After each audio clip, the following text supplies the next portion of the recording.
What's up mga ka-extra rice? This is Papa Sep TV, at today tuturuan ko kayo kung paano mag-transfer ng pera mula Tronet Bank papuntang GCash.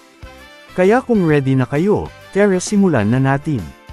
Subscribe now and press the bell icon. Never miss an update.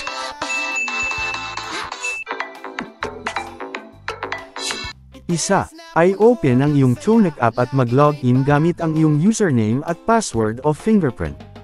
Dalawa, sa homepage, itap ang Send Money option.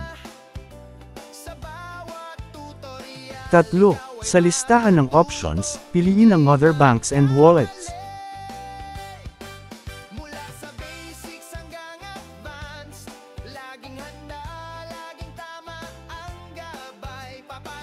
Apat, ngayon, piliin ang GCash bilang destination wallet. 5. Ilagay ang mga detalye, account name pangalan na naka-register sa GCash. Mobile number yung GCash number. Amount kung magkano ang gusto mong i-transfer. 6. Double check lahat ng info. Kapag sure ka na, itap ang next at pagkatapos ay confirm. 7. Hintayin ang SMS o in-app notification mula sa Tronet.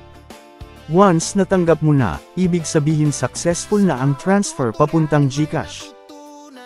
So ayun mga ka-extra rice, ganun lang kabilis mag-transfer ng pera mula Tronet Bank papuntang GCash. Kung nakatulong itong video sa'yo, huwag kalimutan i-like, share at subscribe sa Papa Sep TV para sa iba pang simpleng tutorials.